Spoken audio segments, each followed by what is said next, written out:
New Mexico Real Estate Basics, page 74, Unit 7, Common Forms Termination Agreement. Extra note: I hate these rental agreements in the arrow points. Occupancy agreements. Occasionally, a party to an executory purchase agreement may wish to terminate the agreement. On such occasions, the broker should prepare a written termination agreement. Termination agreements are considered amendments because they amend the original agreement between the parties. CRANM Form 5105. Like other amendments, title language is necessary. Hard shoe hollow. Some termination agreements also provide space to insert the agreed sale, purchase price, and the names of the brokers and associate brokers involved in the transaction.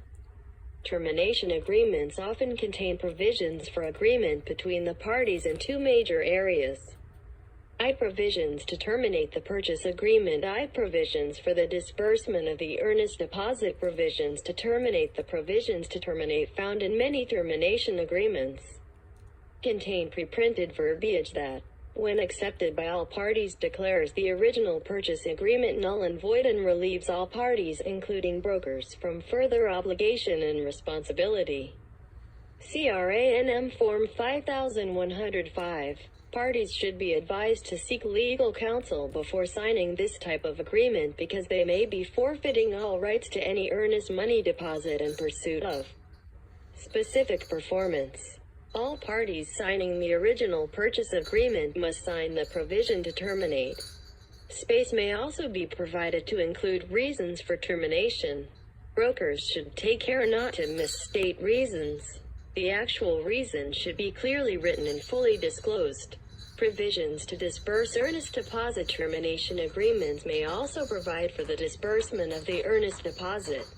This section is usually in the form of an account balance sheet, showing the amount of the deposit, nature and amounts of any expenses, and disbursements with check numbers and names of disbursers.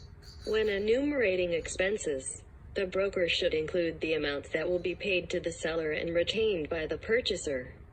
Termination agreements are contractual in nature and must be signed by all parties to the original purchase agreement. CRANM Form 5105B. Copies of the termination agreement must be given to all parties signing it at the time they sign. The original should be attached to the original purchase agreement. Occupancy agreements. Occupancy coupled with sale always requires a written occupancy agreement. Agreement.